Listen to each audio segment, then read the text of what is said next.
Mapagpalang araw po, ano? Dito po tayo ngayon sa Barangay 96. So, Nigris, Tondo, Manila. Meron tayong Biblia, magbabasa po tayo ng Biblia. Ang pangalan ng Biblia po yan. Ang Biblia ng mga pastor, ayun po. Magandang bagay po na yung pagbabasa ng Biblia. Yung iba, pag gusto daw nilang matulog, magbasa sila ng Biblia. Para bang pag nagbasa ka ng Biblia, matutulog ka? Yung iba, ganyan pampatulog. Hindi po, ang Biblia, pampabuhay. Kasi tayo mga tao, tayo po yung tulog. Sa reality po, tulog tayo. Pero buhay tayo, gumagalaw tayo. Tayo po yung mga tulog. Ibig sabihin, kasi po, yan, kawalan ng paniniwala sa Biblia. Bakit? Ginagamit ni Jesus, ang sabi ni Jesus natutulog ang kaibigan natin, si Lazaro. Pero ang unawa ng mga alagad, si Lazaro tulog lang. Sabi ni Jesus, hindi. Patay yan. Yung natutulog pala, yung patay. Yung patay, tulog. Okay. Sige, mag-aaral po tayo, no? Para magising tayo. Kaya hindi po pampatulog ang Biblia, pampagising ang Biblia. Lagi niyo po tatandaan yan. Pampagising ang Biblia.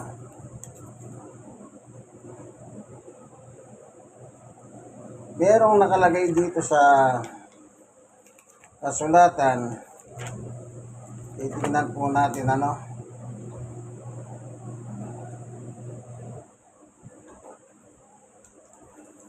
Tignan po ninyo sa panahon ng Old Testament.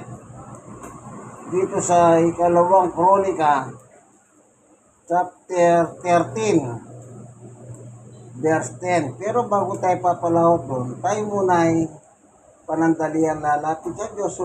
Siya po ang tutulong sa atin. Kasi nga, salita niya po ang ating tatalakayin, ang ating babasahin. Panginoon Diyos, minsan pa, samahan po kami sa aming pagbubulay ng iyong salita. Buksan ang mga puso at kaisipan ng bawat isa upang kami po ay lubos na makinabang sa iyong salita. Salamat po sa ngalan ni Jesus. Amen. Sabi ni ang Biblia po, ikalawang Kronika, chapter 13:10. Ngunit para sa mga ngunit para sa amin, si Yahweh pa rin ang aming Diyos at hindi namin siya itatakwil. May mga tao talaga na dumating na po sila sa anumang problema. Ang sinasabi nila, ang aming Diyos si Yahweh pa rin. Hindi namin siya tatalikuran o itatakwil. Ito po ang salitang nakalagay. Ngunit para sa amin, si Yahweh pa rin ang aming Diyos at hindi namin siya itatakwil. Ibig sabihin, ano man po dumating ang problema sa buhay ng tao, ipinapakita lang ng kasulatan, mas lalo po kung magtiwala tayo sa Diyos. Kumapit tayong maigi sa Diyos. Alam niyo yung problema sa buhay. Sabi nga nila, lumilipas yan. Lilipas rin yan. Kanya lang kumisan po, hindi po makapagtyaga ang tao. Hindi siya makapagtyaga. Ano? Pero yung mga tao dito sa Biblia, maliwanag po. Ang kanilang Diyos, kahit anong mangyari, ay si Yahweh pa rin. Okay? Tingnan pa natin sa ibang talata. Doon sa Isaias. Nagtanong ang Diyos dito. Sa Isaias 46:5, sinabi ni Yahweh, saan ninyo ako'y tutulad? Mayroon bang makakapantay sa akin? Wala pong makakapantay sa Diyos. At wala rin makakatulad ng Diyos. Ang Diyos ay walang pwedeng pumatay sa Kanya. Maging sa panahon po ni Satanas. Anong gusto ni Satanas? Gusto niya pangigitan ng Diyos. Sasapas siya doon sa mas mataas pa sa trono ng Diyos. Pero umubra ba si Satanas? Hindi po. Hindi siya umubra. Nilaglag siya ng Diyos. Kaya kung ano po yung dumarating sa buhay natin, mas lalo po tayo magtiwala sa Diyos. Eh bakit? Ano nakalagay yun? Kanino nyo ako'y tutulad? Meron ba kayong alam na pwedeng tumulad sa Diyos? Halimbawa, sa salitang pilosopo, kung sasabihin, si Jesus, anak pa rin po yan. At si Jesus po, nasa ilalim po siya ng kapangyarihan ng kanyang Ama. Tandaan niyo po yan. Wala pong pwedeng ipantay sa Diyos. Kaya anuman ang dumating na problema sa buhay natin, mas lalo po tayong magtiwala. May problema na nga, hindi pa kayo nagtitiwala sa Diyos. E anong mangyayari? Hindahin. Kung baka sa salitang kanto, talo kayo. Kaya lagi niyo pong tatandaan. At ano pa? Yan. Dito naman sa ibang talata ng Biblia, meron pa nakalagay dito. Alam niyo pa po kung ano nakalagay? Tingnan natin. O ito. Sa Ezekiel naman, 34, 34 verse 30. Malalaman ng lahat na ako la. Malalaman ng lahat na ako ang nag-iingat sa Israel na aking bayan. Ako si Yahweh ang nagsabi nito. O, meron bang tao na pwedeng mangako kagaya ng pangako ng Diyos na yan? Oo, may mga mayayaman na tao, pwede silang mangako, pero isang beses, dalawang beses, yung pangako tinutupad nila. Pero pagdating na ikatlo, ikaapat, matutupad ba nila? Hindi na. Kaya sabi ng Diyos dito, malalaman ng lahat. So, pinapahalam na ng Diyos na na ako, sabi niya, ang mag-iingat sa Israel. Kung ang Diyos ay iniingatan niyang Israel noon, sa panahon ngayon, pwede ka rin ingatan ng Diyos. Eh bakit? Yung Diyos noon, at saka yung Diyos ngayon, siya pa rin po yun, walang pagbabago. Tandaan niyo po yan. Kaya kung meron pong mga dumating na mga bagay, problema, mas lalo po tayong mang-awak sa Diyos. Sa buhay natin ito, wala na po, papunta na po sa pabulusok ng pabulusok itong planeta natin. Planetang Earth. Pabulusok ng pabulusok, anong gagawin natin? O kita niyo yung mga lugar na hindi na binaba ngayon. Yung po sa Pampanga ngayon. Meron napanood na aerial shot. Aerial. Yung drone. Yung Pampanga, yung Makabebe, alam niyo ba yung palit? Papasok ka doon, pupunta ka ng Makabebe, dadaretso ka ng Masantol. Nakita ko po sa drone. Nakita talaga na nakuha sa drone. Alam niyo po, wala na, balot ng tubig.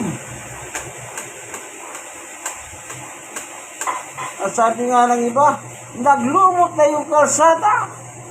O ano yung ibig sabihin naglumot na yung kalsada? Hindi na nawawala yung tubig.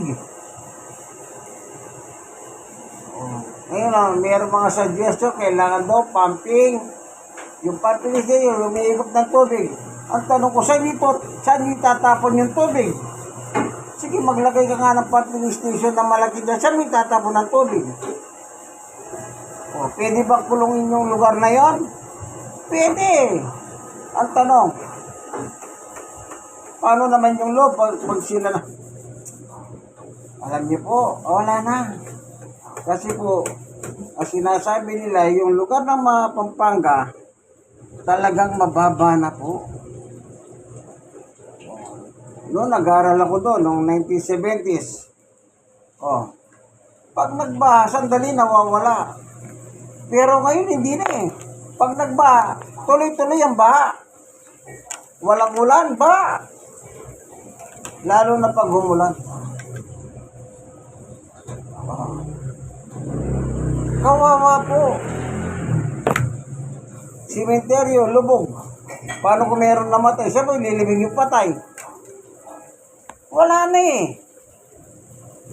Dati po, ang kabuhayan doon, palay. Nung nag-aral ako doon, palay. Malalawak na lupa. Mga plastiko po, magsasaka sila. Pero nasa na yung kanilang lupa sinasaka? Wala na.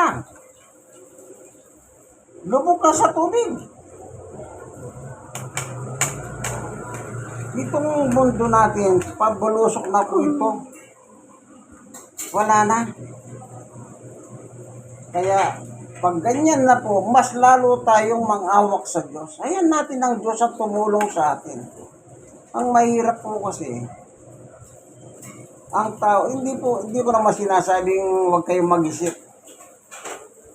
Especially sa mga nag-aaral. Hindi kayo ito gaano katalino eh. Oh. Kahit gaano katalino. Ngayon, anong nakita nila sa Cebu? Sick all. Ang dami nilang nakita. Paano ngayon yan? Yung palang sinkhole po na yan, yung fault line na tinatawag, bumagalaw pala sa baba yun. Pag nawala sa posisyon, yun nagkakaroon ng butas. Ang tinatawag nila sinkhole. Yung pa sinkhole, pwede rin tambakan, pwede, pero pang matagal, hindi rin. Paano yun? Wala na po. Mas lalo na po tayong magtiwala sa Diyos. Kaya sabi ni Jesus, nung nangangaral po siya, anong sabi ng ating Panginoong Yesus? Sa 1:14, tignan niyo po ano nakalagay. Huwag mapaghabag ang inyong kalooban, sumampalataya kayo sa Diyos, sumampalataya din kayo sa akin. Sinong may sabi? Ang Panginoong Yesus. Oh. Sumampalataya kayo sa Diyos pag dumating yung problema. Ano yung problema? Huwag mabagabag ang inyong kalooban. Eh ngayon bagabag na po ang tao sa problema eh. Konting ulan, baha. Basta nakatabi Oh. Konting ulan, baha. Ang sabi nga ng kababae ko sa Pampanga, umiilang ang palaka. Baha na. Wala na po tayong magawa. Kasi po, basta Pilipinas ay isla. Kaya sa ayaw natin sa gusto, lulubog na po ang Pilipinas. Pero matagal pa. Pero ngayon nararamdaman na natin ang paglubog. Meron silang pinakitang drawing. Year 2070. Wala na. Isipin nyo. O, naano tayong taon ngayon? 25. Sige, kwentahin nyo. Pagdating ng 2070, ilang taon na lang. Kayong mga kabataan nanonood ng video ko, magkwenta kayo. Kwentahin nyo, ilang taon lang yun. Kita niyo po. Ngayon lang. Ngayon nga lang, sabi nila, kami dati hindi nilulubog, ngayon kami lumulubog na. Kaya sabi po nila, mas swerte pa yung may pera pa. Kaya pa nilang magpagawa. Paano yung wala ng pera? Alam niyo po sa Pampanga, ang gaganda ng bahay, wala na, hindi mo na mayari. Kaya sabi po ng mga, ang dami nilang Ma, ang dami pong mga nagpo-post sa Pampanga ngayon. Ayan, ang bahay na yan, maganda yan, kaya ganito yan. Ngayon, wala nang nakatira dyan. Isipin niyo po yun. Nun lang nangyari, hindi ko, nung year 70s yung sinasabi nilang ninakaw yung Santo Niño, na nagkaroon ng baha sa Central Luzon. Oh. Nandun ako sa Pampanga, hanggang dibdib po ang tubig. Mga, hindi ko magkamali, mga first year high school yata ako nun. Dumadaan kami sa bintana. Hindi na madaanan yung hagdanan. Kasi hanggang dibdib na yung tubig eh. Kaya yung bintana, nilagyan po namin ng 2 por 5 na tabla. Ang danyo. Para lang kami makalabas ng bahay. Para makabili na kung anong bibilin namin. Sipin niyo yan. Pagkatapos tumatawid kami sa bakod ng kapitbahay namin dahil yung bakod nila may simento. Doon po nakalagay yung andamyo. Nung 70s yun yung sinasabi nilang ninakaw yung Santo Niño, kaya lumubog ng malaki sa buong Central Luzon. Pero nawala rin naman yun eh. Pero yung ngayon, hindi na nawawala. Hindi na nawawala. Kaya tatandaan niyo po, ang buhay natin. Pabulusok na po ang mundong ito sa kawalang pag-asa. Kaya magtiwala po tayo sa Diyos. Ang sabi ni Jesus mismo, anong sabi niya? Huwag mabagabag ang inyong kalooban. Sumampalataya kayo sa Diyos, sumampalataya din kayo sa akin. Dalawa ang sasampalatayanan natin. Ang Diyos Ama at yung aral ni Kristo patungkol sa Diyos Ama. Yun ang sasampalatayanan po natin. Kasi po si Jesus ay anak ng Diyos at siya po ang tagapagsalita ng Diyos sa atin. Tingnan niyo po dito. Ito, sabi ni Jesus, sa 1:12:49, sapagkat hindi ako nagsasalita ng mula sa sarili ko lamang, ang Ama nagsuko sa akin ng siyam na butos kung ano ang aking sasabihin at ipapahayag. Verse 50, at alam kong ang kanyang utos ay nagbibigay ng buhay na walang hanggan, kaya't ang pinasasabi ng Ama ang siya kong pinapahayag. Ayan na po. Siya po ang pinadala dito upang magsalita para sa Diyos, sa ating mga tao. Kung dumating po ang problema, mas lalo tayo umawak sa Diyos. Kasi, wala ka namang ibang hihinga ng tulong talaga. Alam niyo po, humingi ng tulong sa kapwa mo, tutulungan ka, 1, 2, 3, hanggang doon lang. Paano yung susunod? Wala. Kaya sa panahon natin, yan lang po masasabi ko sa inyo mga kaibigan ko. Ako, kahit anong mangyari, talagang hindi po ako bibitaw sa Diyos. Kasi naniniwala ako sa Kanya, kagaya na sinabi ni Jesus. Huwag mabagabag ang iyong kalooban. Kaya walang bagabag. Yung problema, sino ba walang problema? Yung nga may depresya sa isip, ang problema nila, paano sila gagaling eh? O, di ba? Yun ang problema nila, paano sila gagaling? Eh, yung wala sakit, problema rin, ang dala nila.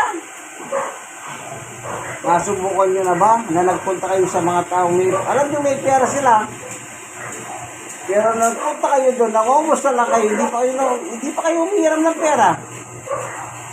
Anong sinasabi nila? Mahirap ang buhay. Wala ka pa sinasabi, pinarinigan ka na mahirap ang buhay. Hindi ba ganyan? Madaig pa sila sa lahat ng madaig. Kaya, magtiwala po tayo sa Diyos. Saya po natin ang Diyos ang gumawa ng solusyon ng mga problema natin.